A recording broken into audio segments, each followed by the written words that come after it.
Grid. Today I've got Travis Baucom from Waco, Texas with us.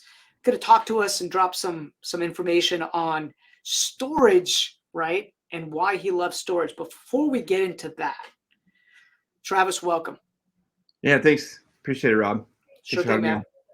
So just out of curiosity, what's the temperature in Waco, Texas right now? Right now, dude, it's been so hot. Yeah, I just got back from Texas. I was in Austin. And I'm like, this is unreal. This is like a whole.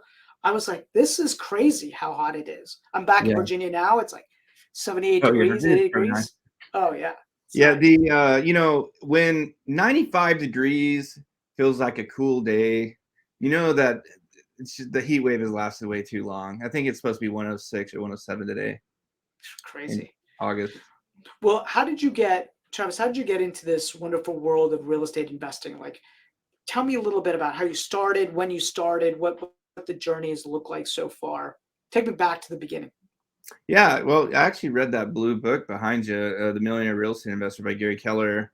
And I was like, this is incredible. Like this, and that's pretty, I would say, antiquated information, but at the same time, it's like really, it opens your eyes to what's possible. And then of course I read Rich Dad Poor Dad. And then at any time that on both of those books, if there was a reference to a person, I Googled them to see if they owned a book, and then I bought their book. And after reading about 50 books, I was like, I think I'm gonna do this now. And so way too many books to read, FYI, if you're listening to this, just read a few and start buying some houses. But yeah, in 2012, we bought our first house. It was a foreclosure. It was a HUD home. The lady that got foreclosed on ripped all the light fixtures and the back door and the toilets out. Actually, I thought it was really silly that she stole the toilets when she was getting evicted. I was like, I just sucker.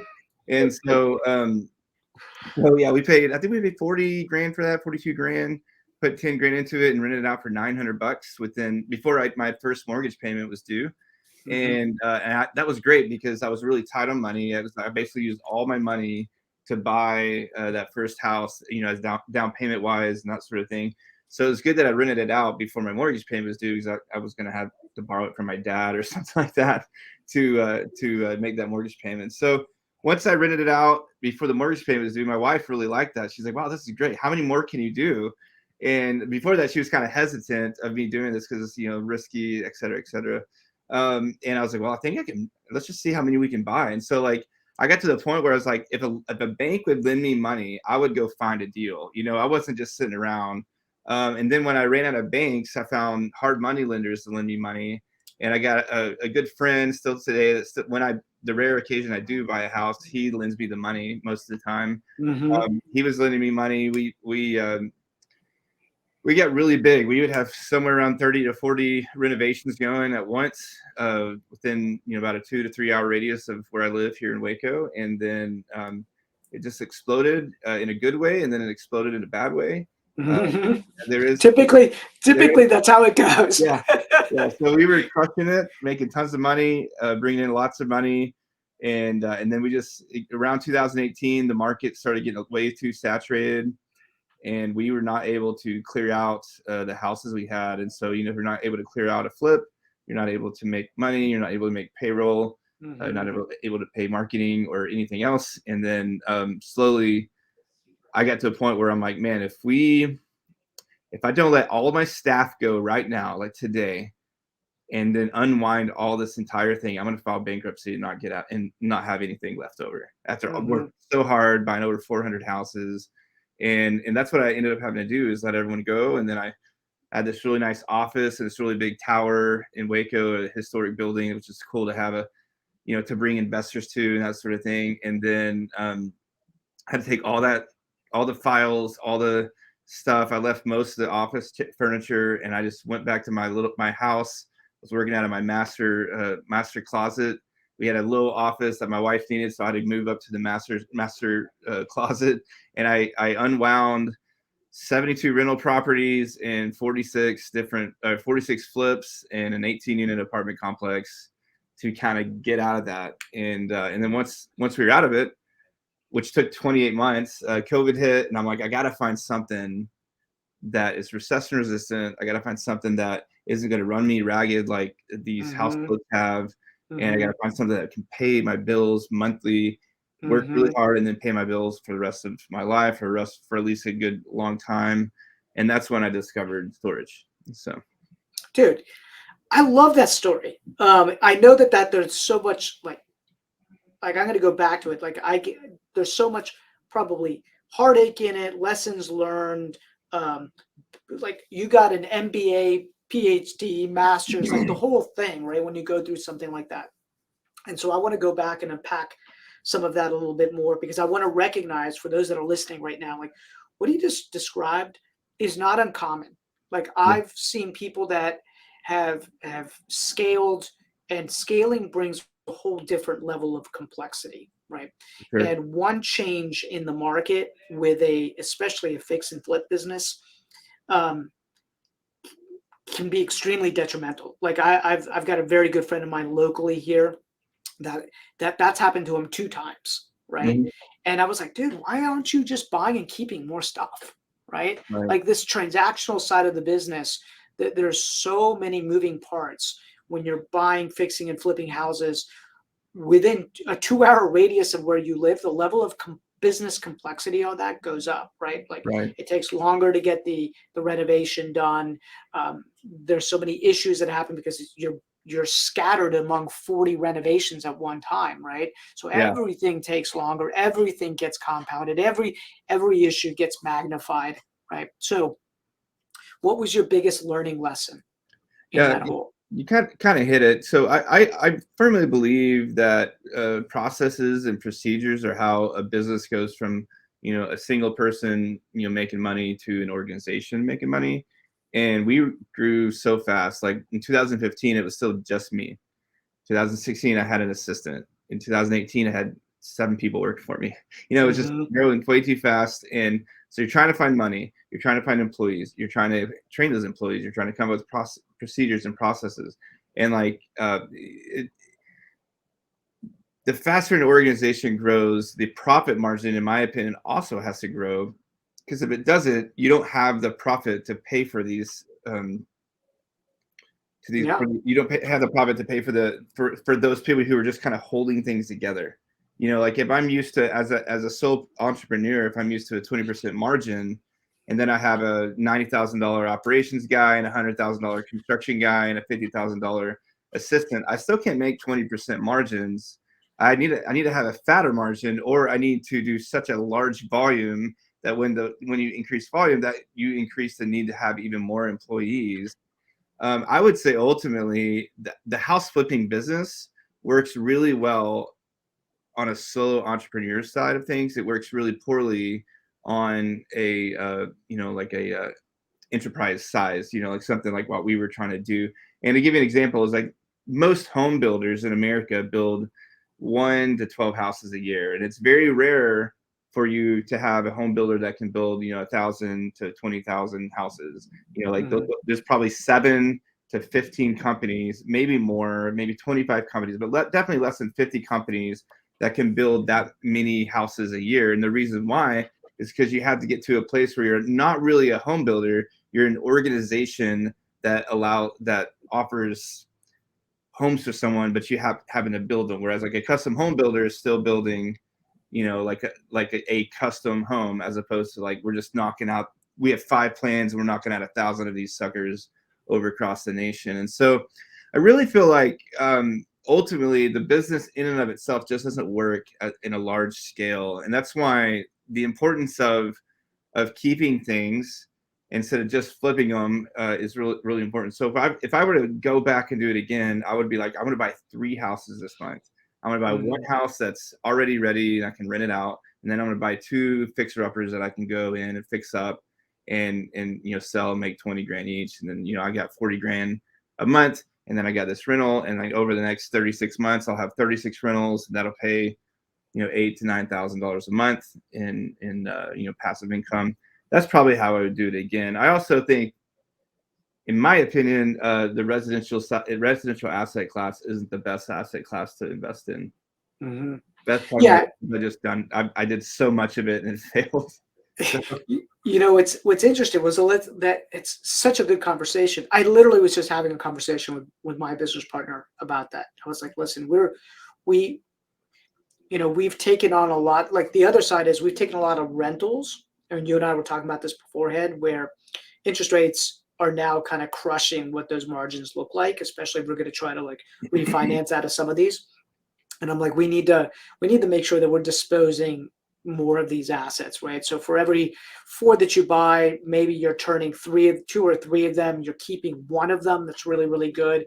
You got to be really smart about that, because Yeah, he wants to go through the whole scale, and I'm like, whoa, slow down. I've been through this before, right?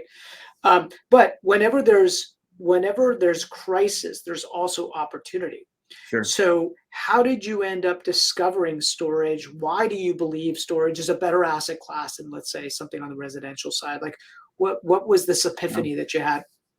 Yeah, that's a great question. So as things kind of failed, so everyone, when you're an entrepreneur, or even if you're just a guy with a job or a residential real estate agent, you're going to go through hard times. You're going to go through waves of like the valley, then you get the highs. So when I'm in the valley, I tend to like put on YouTube and just listen to anything positive to kind of encourage me, Mm-hmm. as hopefully to hit my subconscious. They really, as I'm processing it through a lot of turmoil, that's typically what I do. During that time, I discovered Ray Dalio, and he has a book called Principles. In the One of book, my favorite books, man. yeah, One of great my book, favorite books. a great book from a guy who had a huge failure. Huge, right? Huge. He had to move in with his parents, right? Yeah, It's crazy. unreal. So, I struck, like, he talks about like writing some of your investment principles down, to like what you will do and what you won't do. And that's essentially what I did. And one of those was like, anything I buy has to make money every day, every week, or every month.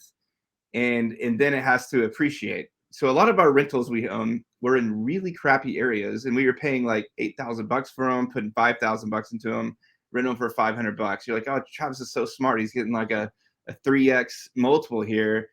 There's a reason why those houses are selling for 8,000. Like nobody wanted them, and I didn't even buy. Like nobody wanted those houses. Nobody needs them. It's like that area of town is either you're a drug dealer or you're someone who buys the drugs from the drug dealer. Those are the only two tenants you could get.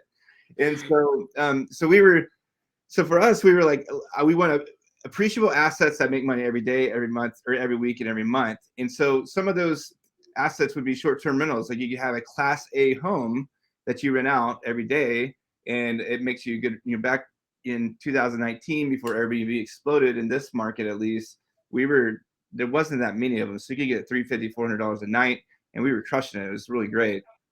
And then what I saw is like the short-term rental market's a hospitality asset. I'm like, this is a risky asset that in a recession doesn't do well. So I need to hedge that. What's the safest recession-resistant asset out there? And that's how I discovered storage. And then as I delved into storage more, I'm like, this is a really simple business. There's very little maintenance because it's metal buildings, concrete, foundations, fences, and sometimes concrete drive aisles, asphalt drive aisles, or like gravel drive aisles. You can run them with one person or zero people. You can have them ran through. Someone somewhere in the world can run them through the security system just to make Mm-hmm. sure everything's going well. And then you have, whereas a house you have one tenant. Storage, if you have a 105 unit storage facility, which is considered a pretty small storage facility, you have 105 tenants, and so you hedge the risk quite a bit by having a ton of tenants that pay less than $100 a month. And that just sounded really intriguing. You can run these things sometimes as low as 20% operating cost, Mm-hmm. and That's so great. when I was with my Class C rentals, we were running 60% operating costs. I was Mm-hmm. like, wow, there's like another 40% spread here.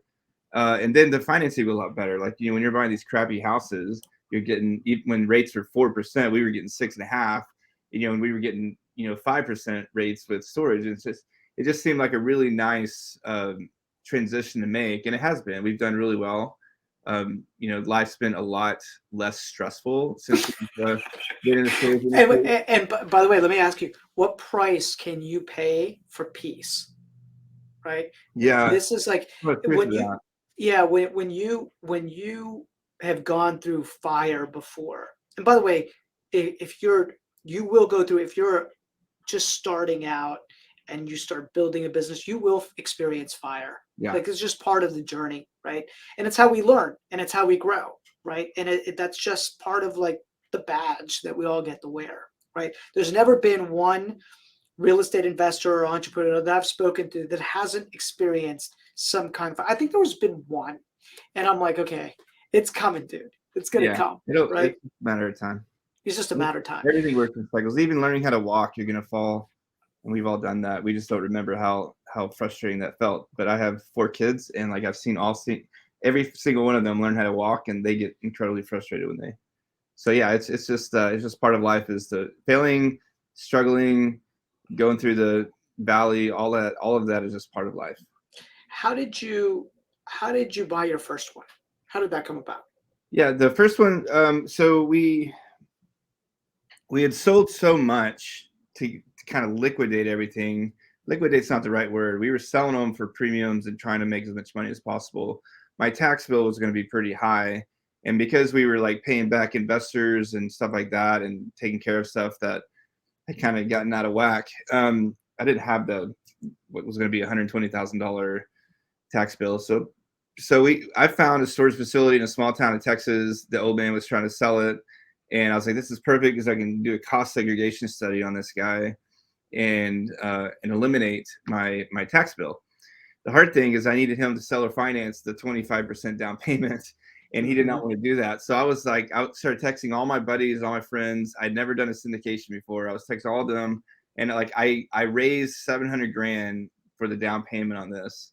And then I was like, I went to the only real estate attorney I knew. I was like, hey, how do I structure this where, like, they get paid, I get paid, there's not a lot of liability for them. And then, basically that's how we structured. So he ended up recommending a GP structure, a general partnership or an LP structure. So most common syndications are structured that way.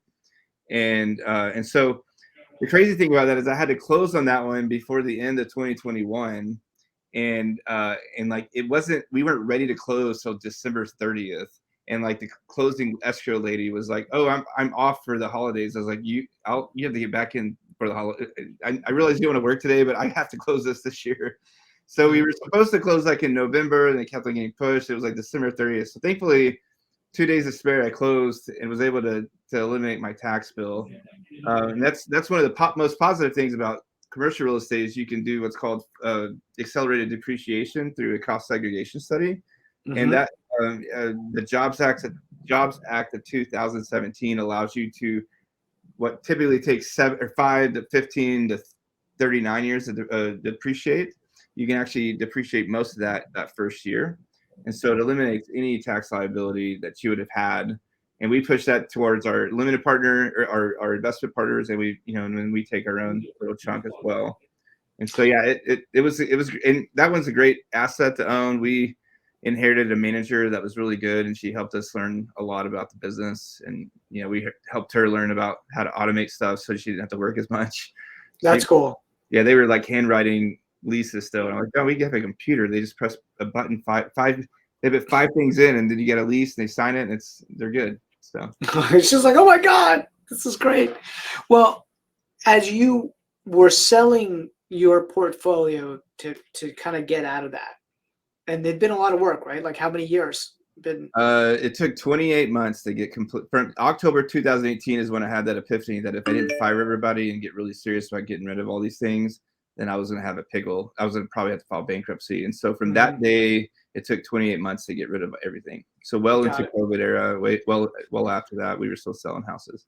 By the time COVID hit, were you like, oh shit? Or were you like, okay, well, we're okay? Like when COVID hit, what was your internal? I felt like I was the most unlucky person ever. I was almost out. I had over 110 houses, and I narrowed it down to 17, and those are all rentals. And on February, we had all the leases had ended, and we had kicked everybody out in February 2020. Well, March 14th, like literally 15 days later, that's when the pandemic hit.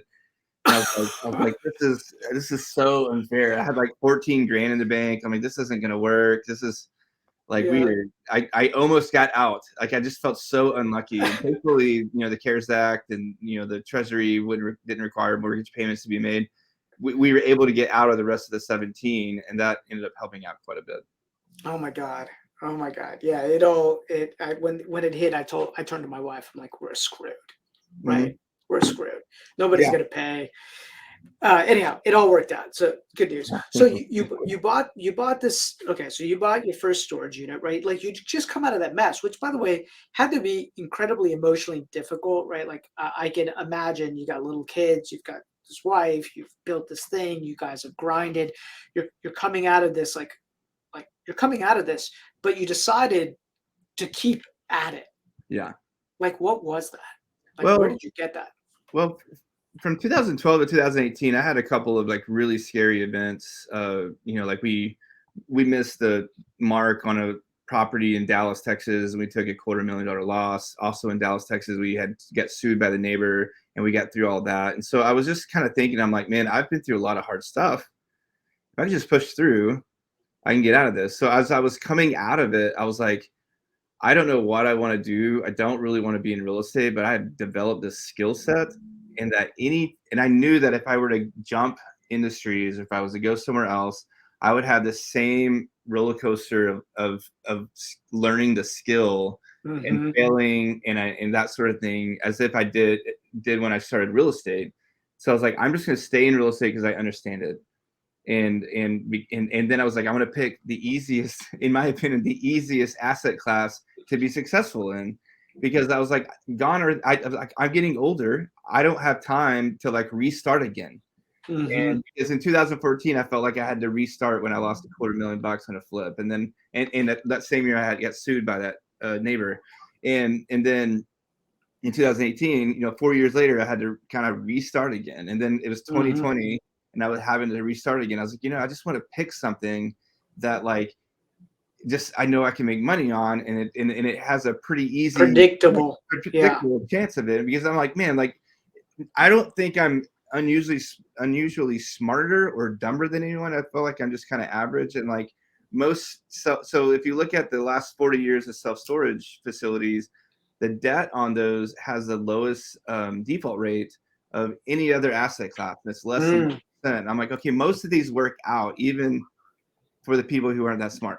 So, Mm-hmm. so I think this is a good place to go and to grow. And I think I can just let me just buy one, and if I like it, I'll go buy some more. And that's like I mentioned, I got really lucky with the manager. We got some great debt on it. We ended up buying. It was a small town in Texas. We bought over 83% of the units that were in that town, and yeah, it was like, for the first week, I went like I drove 2 hours to the facility and hung out with the manager. And then like I would go like once a month. And then I'm like, I think I'm just going to call you and just see if you, then it would get down to like, if you need something, just call me. And then I'm like, Mm-hmm. well, I haven't heard from her in a while. I guess I'll give her a call. So it's so easy compared to like having to show up, figure out where the plumber is, where the electrician is, and all that stuff, like house flipping was.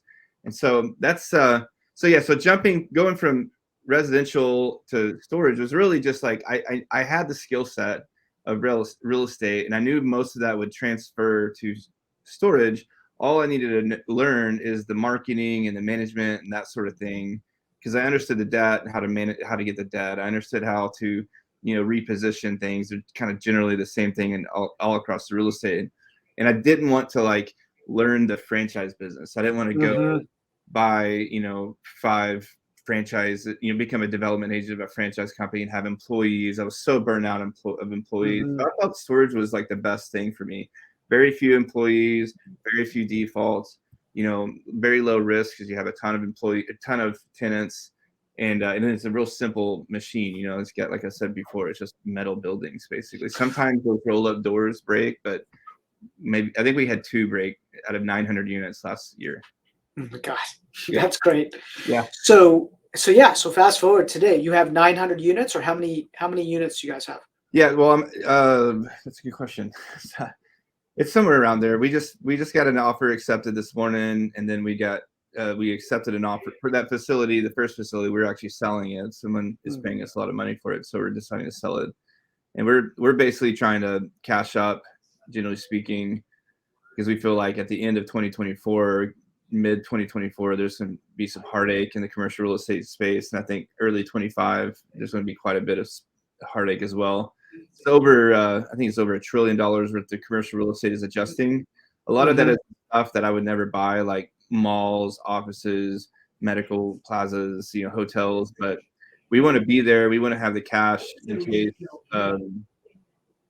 something good comes along. in case something right? comes along, we can take advantage of it. So that's where wealth is accumulated in America, is when things are down and you can take advantage of it and buy something for a lot lower than it's worth, and then just ride out the bull season. So.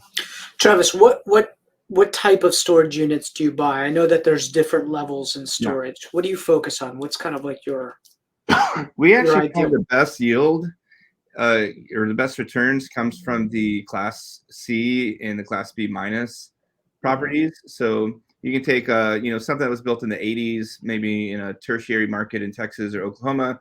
You can go in there and you can repaint it. You can put up a gate. You can basically something that was owned or maybe even built by the owner, and he's wanting to retire, but he hasn't ever pushed rates, that sort of thing. We want to buy those. There's also not as much competition when you get into that B plus A Class A range. You're competing with people who have loads of money, REITs, public REITs, private REITs, large developers that could squash us. We like to stick around those smaller towns outside of big towns.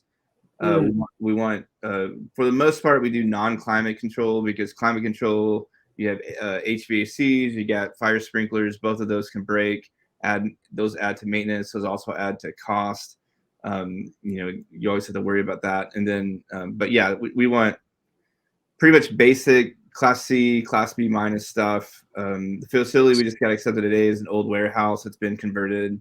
We're really excited about that. Rates currently are $13. The one down the street that isn't as nice as ours is getting $24 a square foot annually. So it looks like we can increase our rents, close to 78%. And that's going to add a tremendous amount of value, which is great. The greatest thing about commercial real estate is the more income you add, or the more net operating income you get. So you cut out operating expenses and you increase rent, you can add a tremendous amount of value in a very short time in commercial real estate, specifically in storage, because storage is a month-to-month leases. So if you rent this today for $100, next month I can go to 110. You can obviously move your stuff out, but if you don't have a place to go, you're kind of stuck. So the Class B minus C in smaller markets, how would you classify a small market? Right, I where I live in Northern Virginia, we've got a town called Front Royal. Front Royal is, I've seen nice high-end like storage facilities being built in that market, right? Yeah. And so that might feel like that area is a little too big. There might be like a smaller market next to that. And I know of a couple. Do you look for size? Do you look for whether or not there's competition from like one of the big box? Like, how do you? Yeah, we look at all those. I would define Class A as brand new facility that is climate controlled, probably one level, all the way up to like the three-story level stuff. Class B would be things that were built within the last 20 years. Fence, concrete drive aisles, asphalt drive aisles, may have climate control, may have non-climate control. And then C would be, anything in between, anything below that. No fence, no gate, needs painted, doors are broken. We don't want rehabs. That's yeah. We'll do expansions, but we really want there to be full. We want the facility to be close to full at rates that are below market, because that's an easy turn. If someone else has a facility and they're only able to get to 60% occupancy, I don't think I can get any better than that. It's not like these are non-habitable leases. Like, if there's not enough demand, that's why occupancy goes down. It's not because they don't market well. It's not because they don't have a website. Those things help, but they don't help substantially. You might get another 10 to 12%. But we've learned that if we buy something and it's full, it's way easier to keep it full if you just slowly creep up the rents as opposed to buying something that's half empty. As far as town size, we want it to be about 20, anywhere from, we want there to be at least three major, it's not really population, it's more like the three, there needs to be three major population employers, I guess, or three major employers in the population. So, hospital, not the ISD, not the municipality of the government. So like, maybe a private contractor or like a Tyson Foods or a Coke Foods or something like that.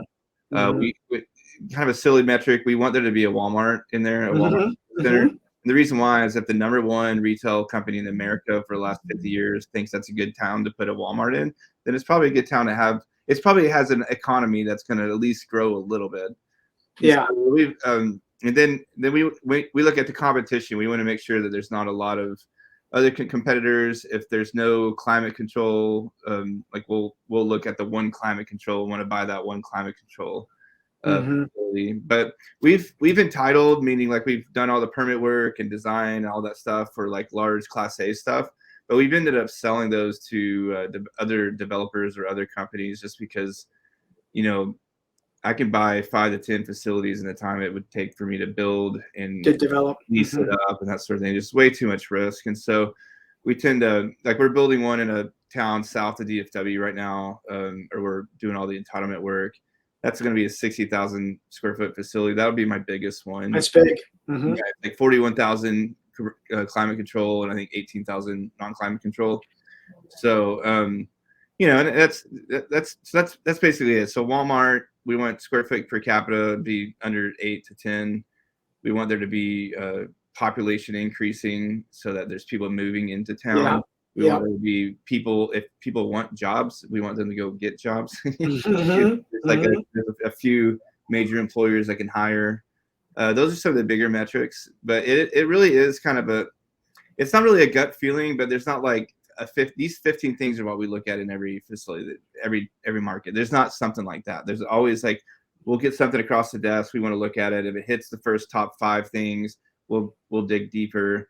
If it hits the next 5 things, we'll go even deeper. And then if it hits the last 5 things, we'll go, well, we probably should make an offer on this, or at least. Are you calling direct mailing, or are you just talking to other local brokers and they're bringing them to you? Or a combination of everything? We tried the direct mail approach a few different ways. I actually have several friends in the storage place that have also tried it. It just doesn't work. A lot of the reason is because the SAICS codes and the NIA, the way the USPS categorizes postal addresses and what a specific postal address is really challenging, because when you pull that data, you get like cold storage, you get Walmart distribution centers, you get all the public companies that you'll never buy those facilities because they don't ever sell. So what we do is just work through brokers. Going from a house flipping business that was just so complex with marketing channels and marketing companies and stuff like that, I just like being able to have relationships with people that I can call them and they remember me, or I bought the last facility with them and we're looking at buying another facility with them. And so we like that approach. Again, it's just we're trying to do it as different as possible from the flipping business. We want it high profit, very low overhead, and marketing, like sending direct mail, is so expensive and it's really low return. Your the sweet spot, or maybe the best way to ask the question would be like, which is the one that you own that you're like, God, I wish I could have this and stamp it over and over and over again because it's so good, right? Do you have one like that you absolutely? Yeah, the one that's under contract to sell is that way. We paid $2 million for it. After debt service, it makes about $10,000 a month. But the thing is, like, we make $120,000, but we're selling it for like $2 million more than we paid for it, and that's going to take 20 years to make. So we're like, we're just going to take the win right now. It's just really, and in like commercial real estate, after 7 years, you've kind of exhausted the depreciation. So you really need to sell it and put that capital somewhere else so you can take advantage of the depreciation again. Are you going to 1031 that, or are you going to just? So that's a syndication. It's hard to 1031 a syndication. Oh, it's a syndication. You have to get all the owners to agree, and I'm not super close with all the owners, but I know for me, like I said, I think I'm going to pay the taxes on that one, and just put it in my account and wait for what's coming, next year. That's great. And then in addition to that, like a lot of people, like especially with residential people or residential investors, they want to 1031 it. But with commercial, you can 1031 it and save taxes, but you can also just take it and then buy another facility through a syndication. So you're not using your own money, you're not using all of your own money. And then you get bonus, you get depreciation that way, and that cuts out your tax liability of the 15% you made. So it's a tax game or tax strategy game for sure. But at the same time, at this point in the cycle, I'll pay taxes on something just to have a lot of some money. powder. Makes sense. Travis, let me ask you a question. There's this, as we guide people through kind of like this active income phase. So when you were renovating houses, or if you're wholesaling those houses, or if you're an agent, you're creating all this active income. The goal is to start taking that money and buy assets so that you could make $120,000 a year, right, on a storage facility. But how did you, as you were making that switch, how were you making your active income, or how do you make your active income? And maybe it's through, putting together a syndication and then getting, fees from that for the finding of the asset or the raising of the capital. But I just want people to understand how you create your active income as you're building your passive income. Yeah. And I'd like to make a comment on the passive income side. I've been doing this for 12 years, and we've had quote unquote passive income, but we've had to work so hard for it to get it to that point. I honestly think the only place to really get passive income is to partner with like a guy like me or another syndicator. You put $100,000 in there, you're going to get 8 to 12% per year, paid to you in quarterly distributions. And so I think in our industry, at least through the last 5 to 10 years, it's gotten incredibly hard to buy something and make passive income. Even if you're buying, let's say, a brand new DR Horton home, within 5 years that HVAC warranty's done, like it's gone. And so in the 6 years, let's say you're making $300 a month, you made 3,600. Let's just say 3,000 a year times 5, that's 15,000. And then the AC breaks, it's going to cost you 11,000 to fix. And so now you're down to 4. And so I think there's ways to make income that comes without working on it, but I think you have to work on it at the beginning. The only way you 100% passive income would be through a limited partnership thing. But to answer your question that you asked, well, it's interesting, just to kind of like put a cherry on that. One of the things, I created a video a while ago saying how passive is your passive income, right? Because sure, people talk about that. There are different levels, right? Like I can lend you my money and you can give me a return on that, and that feels more passive, right? Than you going out and us finding these Airbnbs and then having my management team like fill them and work them and run the P&Ls. And so, but it takes time, right? Sure. Like in 2008, I bought a bunch of properties that are all paid for free and clear, which is good timing. Yeah. Bought them in 2008 when the market was down. They're all paid for now. But it took work in the beginning, like you said. Right. And that'll happen. Like those opportunities, I think, will come back again. They haven't been around since like 2016, I feel, just looking at the data. But another way to look at it is find income that you're really passionate about making. It doesn't seem like you're working for it. Like I love that, dude. I love that. I love it. I love looking at storage deals.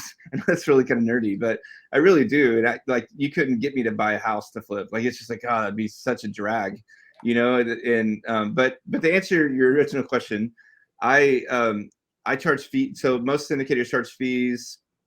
We charge 3 different fees. It's a 3% acquisition fee on the purchase. If we're doing an expansion or if it's a ground up deal, we charge 5% on that cost alone. So the vertical cost. And then, there's some minimums. Like if I think it's a really good deal, I'm going to charge a little bit more, just because I'm like, man, you guys are making a 3x. I'm going to charge a little bit more than 3%. And then on the like management side, we just charge a flat 6% and then of growth revenue. And so that's pretty self-storage industry typical when it comes to funds and syndicators out there. So that's how we make active income. Yeah, that's how you make the active income, right? And I love that. By the way, I love your comment of find a way to make the money so it doesn't seem like it's work, right? Right. Like Warren Buffett is what? How old now? Charlie Munger is, I think, 98. I think Warren's like 94, 95. It's like they love the game. Right? Yeah, they don't seem that old. Well, Charlie Munger seems that old, but Warren Buffett does not seem. He's functioning as like a 75-year-old, in my opinion. Like my granddad's 91 and he's not like, it's hard to have a conversation with him, it's like, Yeah. Warren and is freaking amazing at 95. Like Charlie is smart, but he can't move, yeah. Yeah. And I think ultimately that's what, like we're told to get good grades so we can go to a good college so we can get good grades there to get a good job, right? And then then we get a good job. And I remember my first job, I just remember being depressed because I'm like, man, like I feel like I got lied to here. Like I was like I was making $36,000. I was at a cube farm over at noon to 9 p.m. I had to like take all these like outbound calls. Like, so they were like people eating dinner or like literally like flushing the toilet while I'm like talking to them. It's like this is hell on earth. And that's when I was reading all those books. I was like, I just gotta get out of this. And so and I never. It wasn't until like I'm like I'm gonna do my own thing, and even if it sucks, I'm going to continue to do it. It's like having hard times as an entrepreneur can sometimes get to the point where you're like, I'd really just like to take a job. But at the same time, like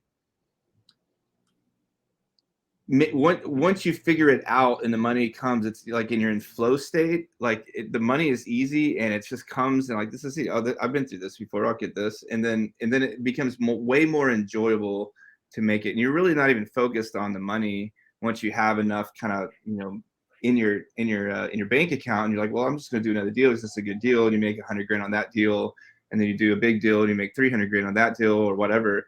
Like it ends up not becoming like, wow, that's going to be 300 grand. It's like, oh, cool. That's just going to add that gets to add to my account, so I can continue to look at these cool deals, mountain bike on Mondays and Fridays, and go on vacations. It ends up it's like a vehicle to serve me as opposed to like this is.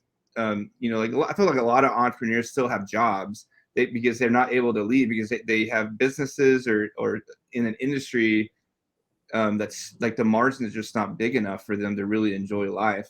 And they might like post on social media about how life is great and how they have a lot of free time. But ultimately, like if another COVID hits the fan and the government doesn't come and save us all like they did on the last one, like they'd be kind of out of business. I know I certainly would have been. I'd be not having this phone call or this podcast right now if the government wouldn't intervene. And so I really feel like finding something that you're super passionate about is the only way to really have like passive or like satisfying income. And I also think the only way you can find that is by trying things and failing and figuring out like, oh, this sucks. Like I thought I always wanted to be I watched the HGTV shows in high school during the summer breaks. And I'm like, that's what I want to do. This is great. This guy they're throwing $20 million, $25 million in volume. I didn't know what that meant, but in my head, I'm like, that dude made $25 million. I'm sure he was just bought $25 million worth of houses. That's what I was doing, and like over time, like, so that's what I thought I wanted to do. And I'm like, this sucks. Like my first house, like sucked. My second house sucked. All of them were rough. And they're like, oh, that one went really easy. That was nice. Now let's just try to sell it. And it just ended up, I just realized like, I'm not an operations guy. And so that's why I needed to get out of that business. I needed to get into an industry that I can hire the operations guys to run my company so that I can do the things that I like, which like have vision and do have fun and like and just look at deals. If all I did was look at deals all day, I think that'd be a good day.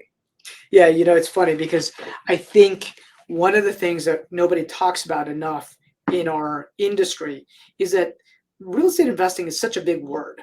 And and there are different personality types that are conducive to different types of investing, right?